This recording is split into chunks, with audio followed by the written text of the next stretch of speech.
Hi, everybody. This is Elenbaas. It is July 9th today, and we are going to be taking a look at today's entrance of the planet Venus into the sign of Virgo.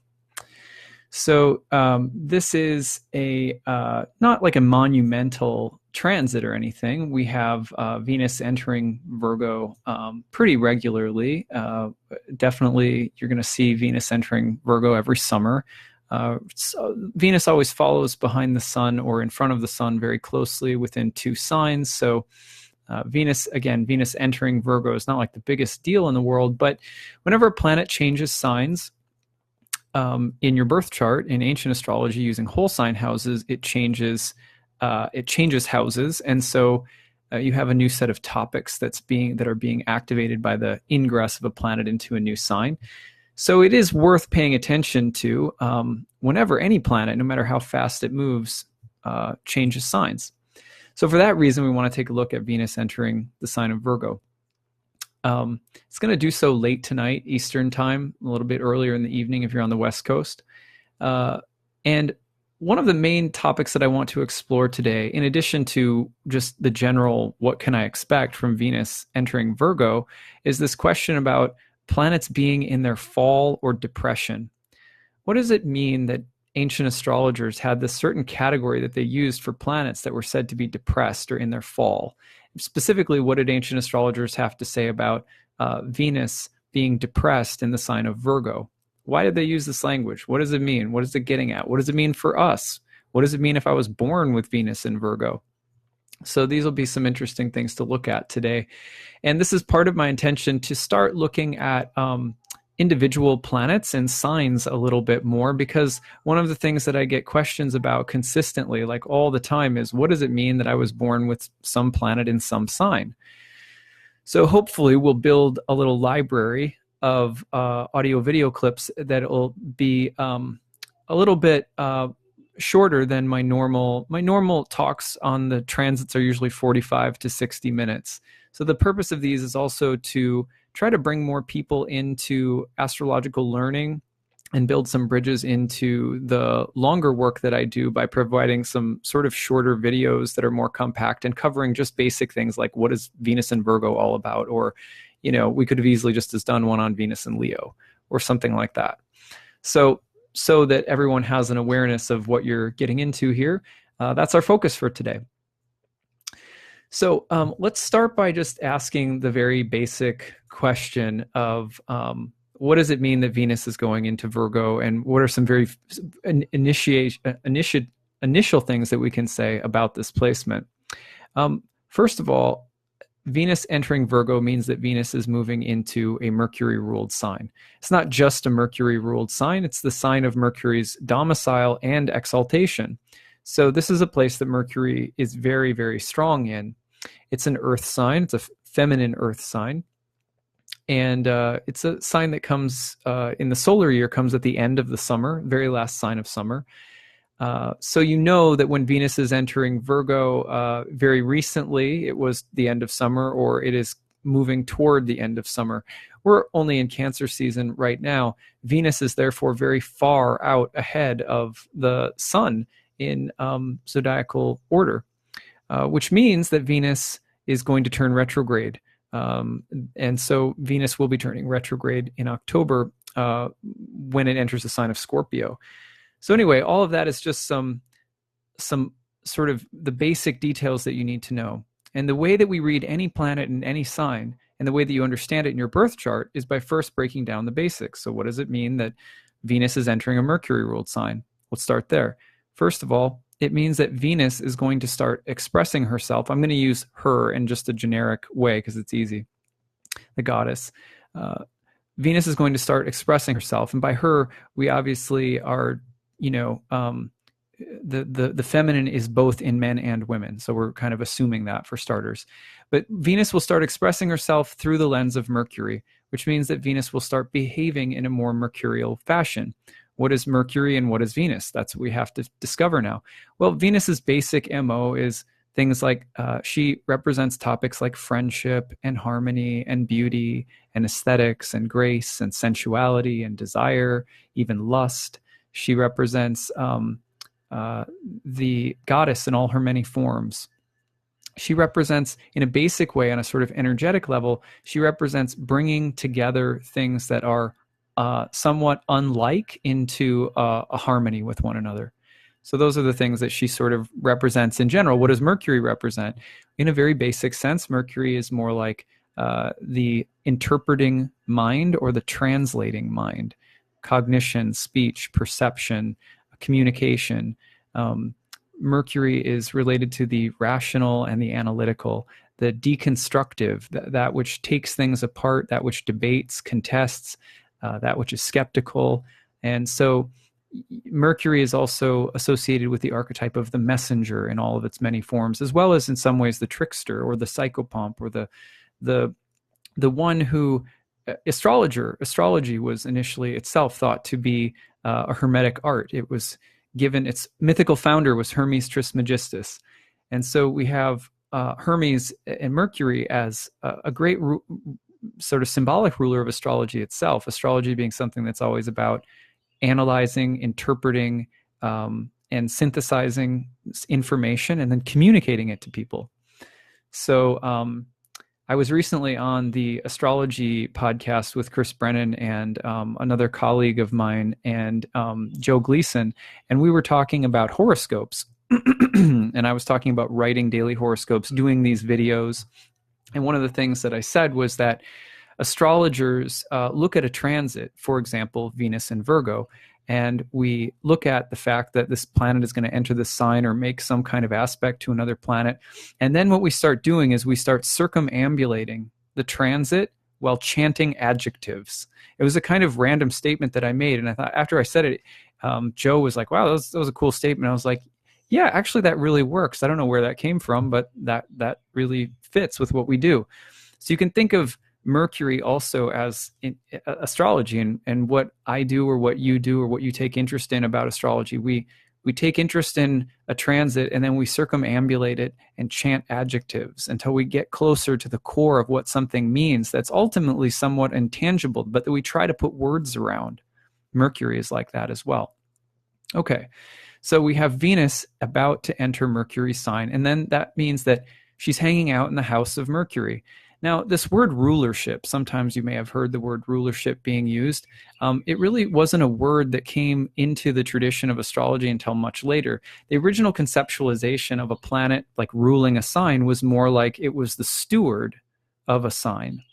And there was an implied sense of stewardship in every sign of the zodiac because the planets are like constantly traveling through each other's houses. They're constantly moving through the circle of the zodiac, which means Virgo may be the domicile or the home of Mercury, but Mercury is also the steward of Virgo, acting as the host for the planets, the wayfaring pilgrim planets that keep moving through its house.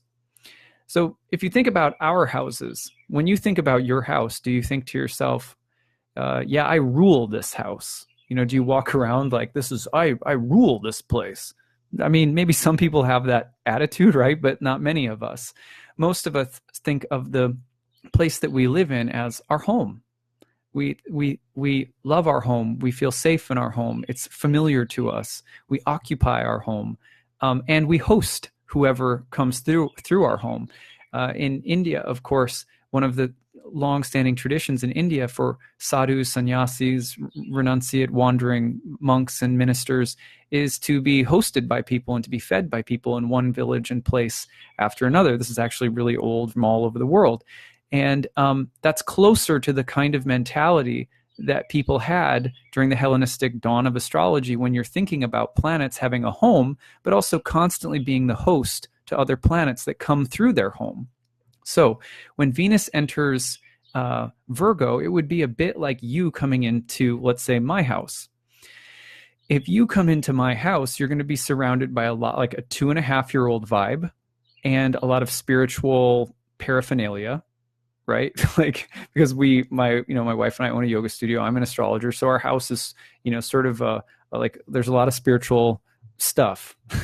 So, and then there's a 2.5-year-old. So you would get, if you stayed here for a while, you would start naturally expressing yourself, acting and behaving through the lens of a 2.5-year-old and through spiritual, paraphernalia, maybe some astrology books or something. So, or some herbalism books that my wife has.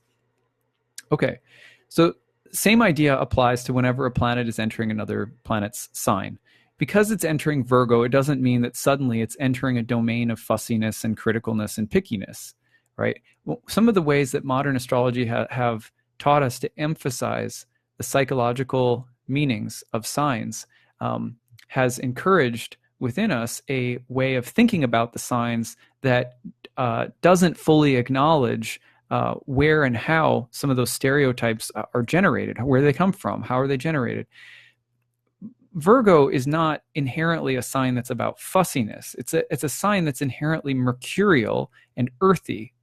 And so when you bring Mercury and the element of earth together, one of the ways in which they might behave will be fussy or critical, among many, many other things.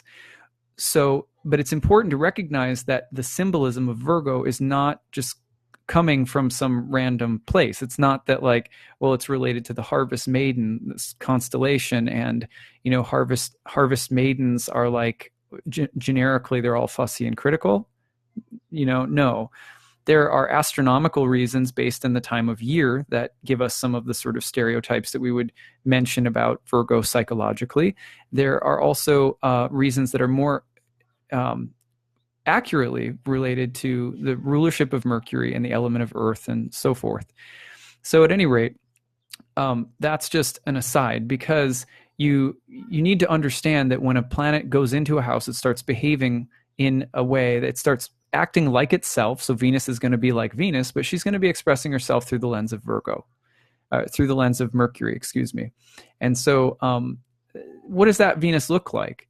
Well, she's being hosted. She's in the home being hosted by Mercury. So Venus becomes a little bit more analytical. She becomes a little bit more rational. She becomes a little bit more interpretive, or she becomes a little bit more skilled. Mercury also has a ancient association with all skilled trades, whether working with your hands or technical information or data or specialty kind of skill or technical things in general. So she may become more technical. She could become more fussy. She could become more earthy and practical, concerned with things that are a little bit more conservative, that are, you're interested in shaping or forming something and like that. So those are some of the ways that Venus can start behaving very basically once she enters Mercury's home. So what does that mean in your chart? Well, right now, it may not be the biggest influence in the world because it's a pretty fast-moving transit. But you look at the Virgo-ruled area of your chart and you start thinking to yourself, Venus is going to start coming in and being like Venus. She's going to realize she wants to harmonize. She wants to start harmonizing things. She's concerned with beauty. She's concerned with friendship and love and sensuality, maybe lust, etc. But now she might be interested in those things while also adopting a kind of mercurial attitude, more technical, mental, rational, skilled, etc. Just some basics here so that you can start putting these together on your own. So then just look at that house in your chart and think, okay, that's what's going to happen. All right, so for example, in my chart, it's about to enter my 5th house. Well, that's a house that's associated with creativity and the arts. So let's say that I'm about to try to start making things, but it's going to require that I have more careful attention to details, or the things that I'm going to start crafting are going to have a more technical, analytical, or rational quality to them, right? Just very simple stuff. And that would be Venus entering Mercury's abode of Virgo and moving into my 5th house of creativity. But let's say that we're looking at the 5th house in terms of children. Well, what if I was about to start teaching my daughter how to draw the alphabet with finger paints or something, or, use some finger paints to draw out the letters of the alphabet. And I'm going to start working with her on this every day. Well, there's a Venus and Virgo activity in your 5th house of children. Really simple. So it's kind of a fun way it's an easy way to look at a planet, say, what does the planet act like normally? Whose house is it in? And it will start behaving in the manner of the host of that house. And then look at the house it occupies in your chart as it's changing signs, and you may notice the qualities and themes there.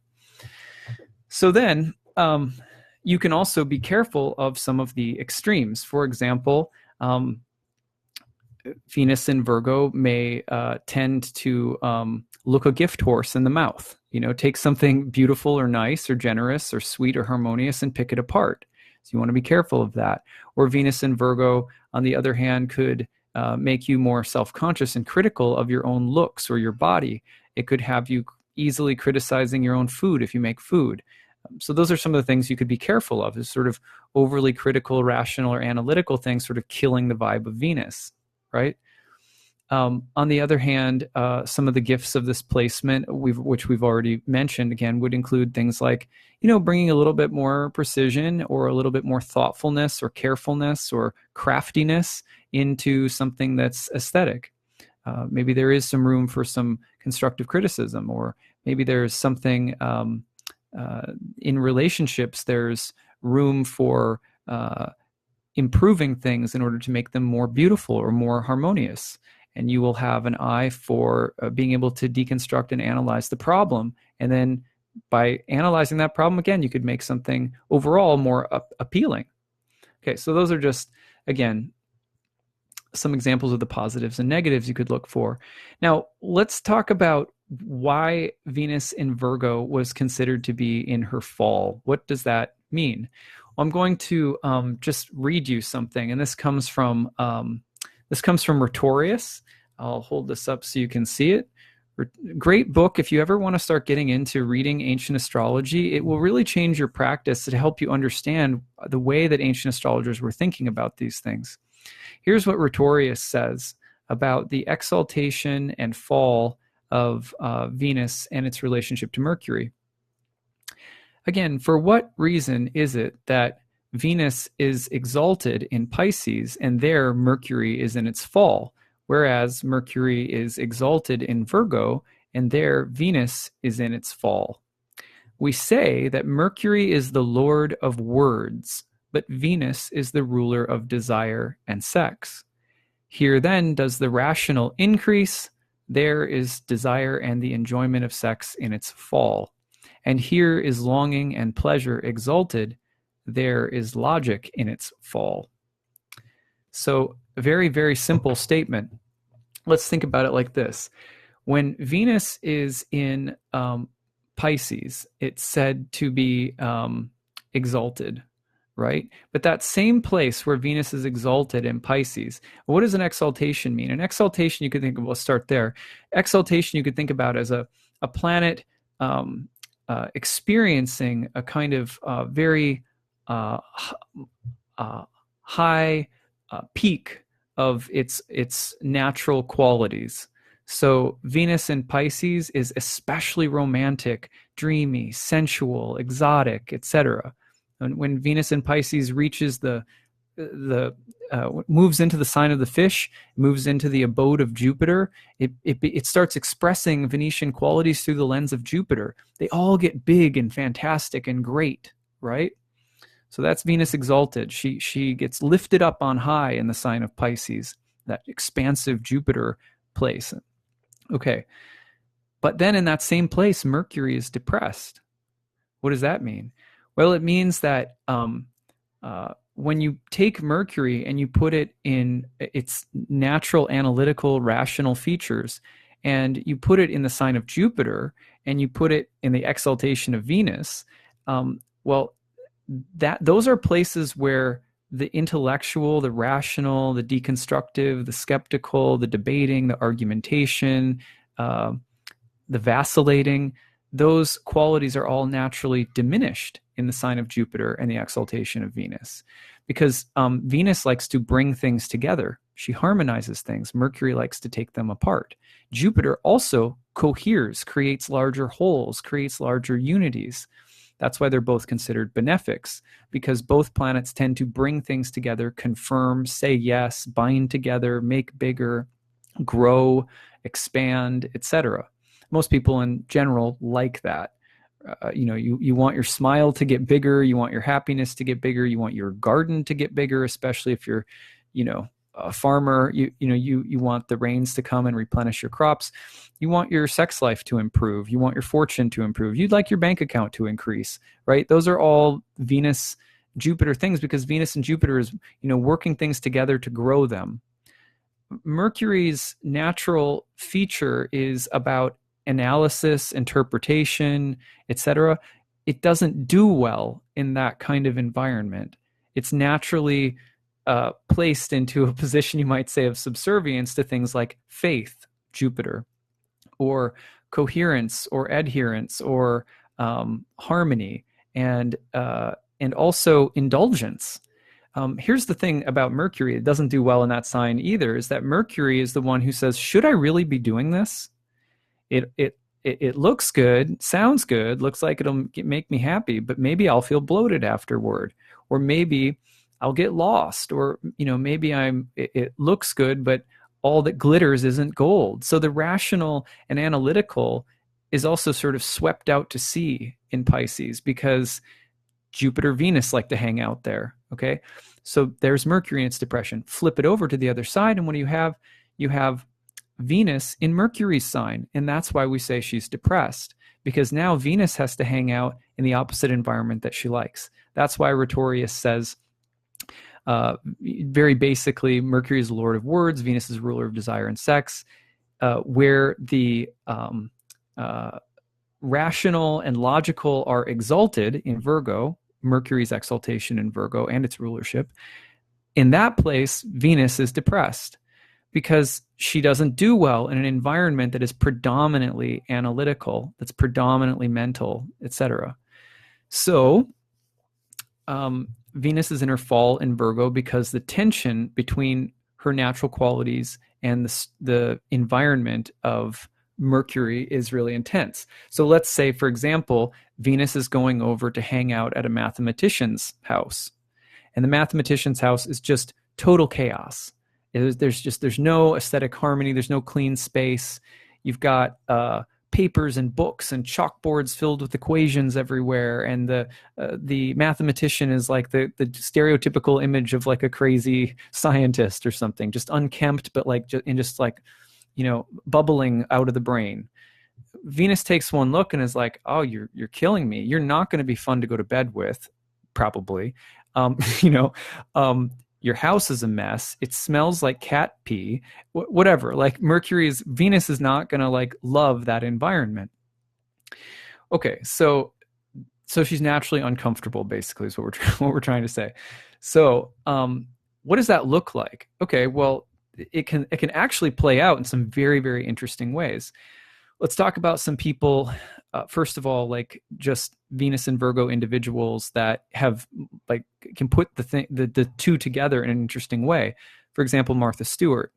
Martha Stewart, Venus and Virgo. You have a really nice combination there of Venus getting along with Virgo, Venus getting along with Mercury as the ruler of Virgo. You have someone who is really crafty. You have someone who's not lacking in aesthetic. She's really, really talented, but it's very earthy. Has a kind of puritanical, earthy, all-American feel to it for the most part. And it's a little dry, maybe. But she's also a sort of technical master, a craftswoman, a master craftswoman. So that's a great example of Venus and Virgo. It doesn't necessarily have to mean that anything is jacked up.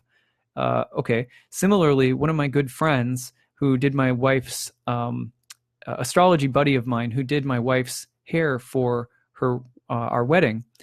He is Venus in Virgo, and he is is very famous stylist in New York. We became friends through astrology while I was living in New York. I met some people and ended up getting introduced to him, and we traded some astrology for her hair.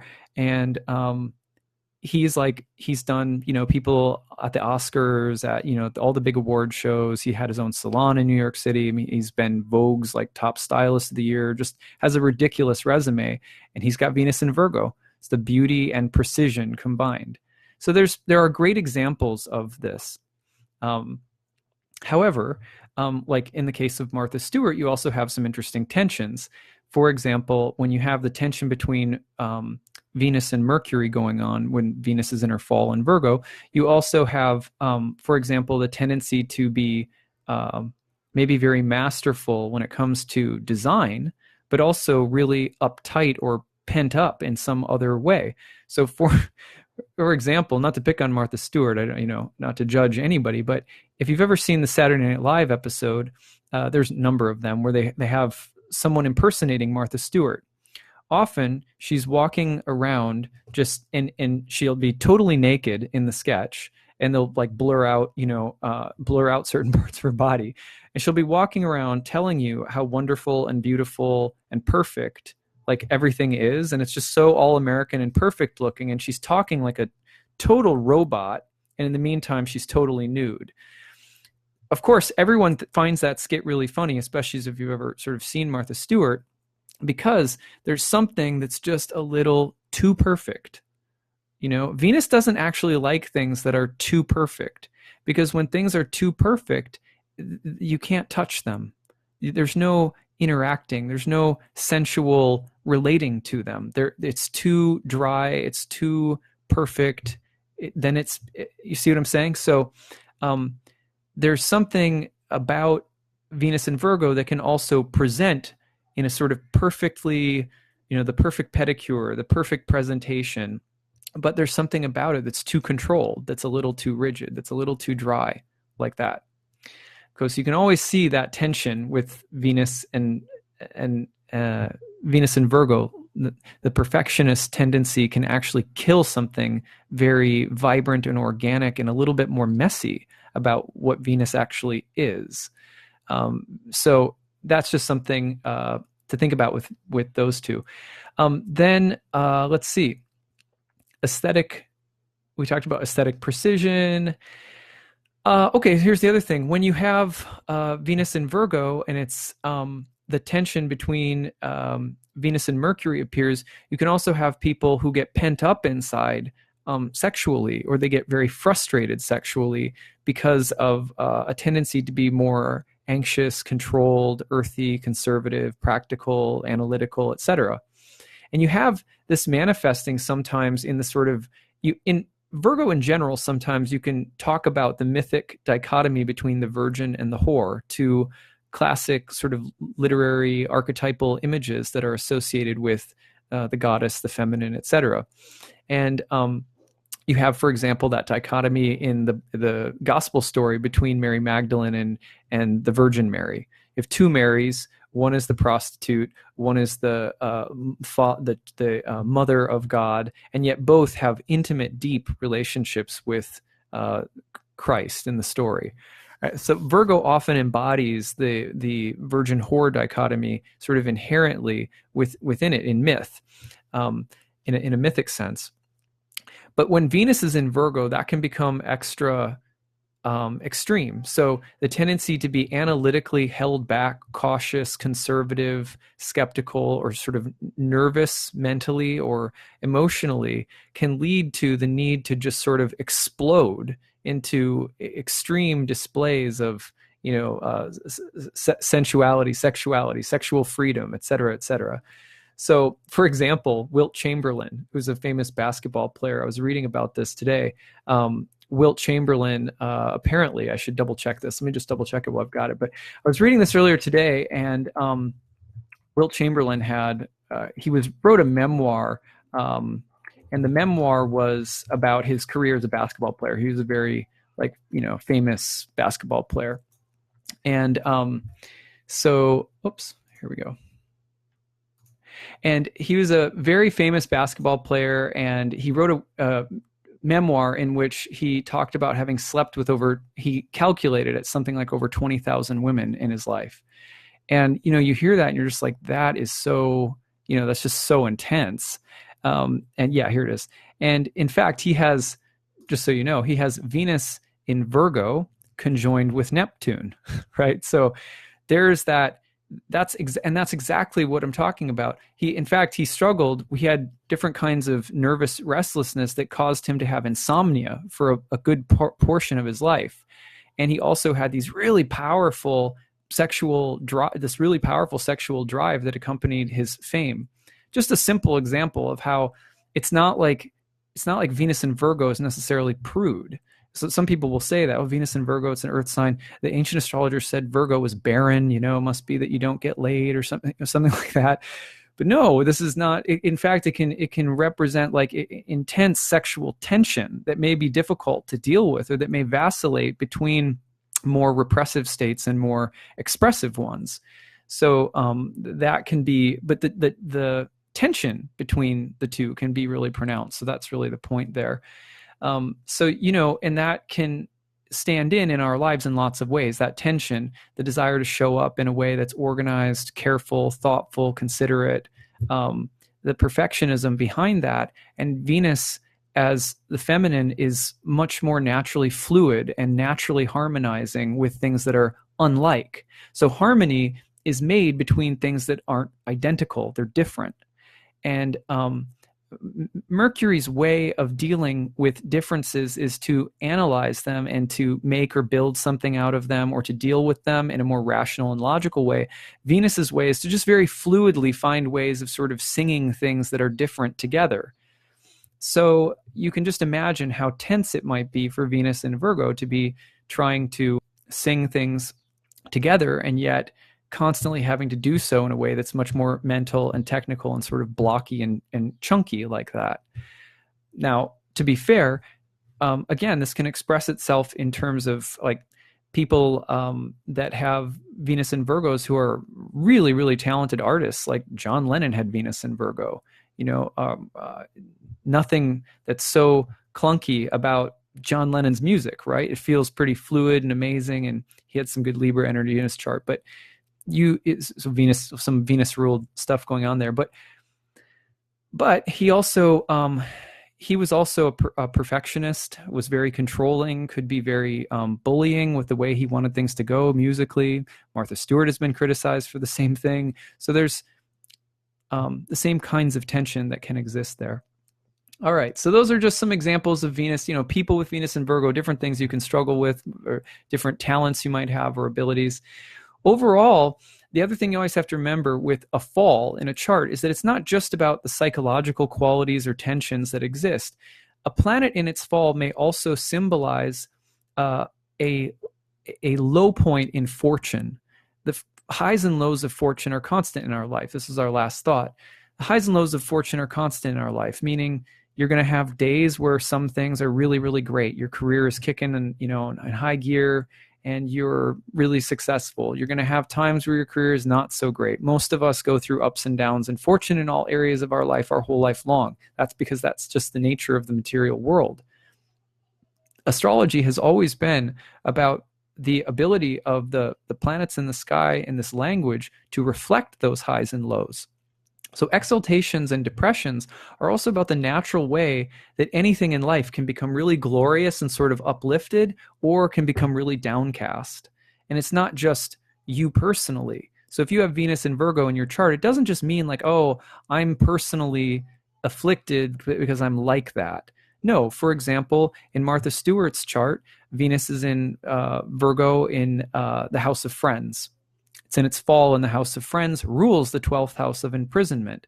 She literally, one of the low points in her life was that she went to jail, 12th house of imprisonment, because she took insider trading advice from a friend, Venus in the 11th house of Friends. So you have, or for example, John Lennon. John Lennon's Venus in Virgo is in the 6th, which is a house of struggle and strife in ancient astrology. And that was the ruler of his house of marriage. Well, not only was he greatly criticized because of who he married for various reasons that are not fair. There was some prejudice involved and so forth. But also, he was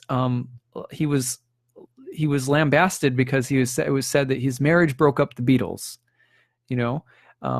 So at any rate, you have Venus in his chart in its fall ruling the house of marriage. Doesn't mean it's a bad marriage.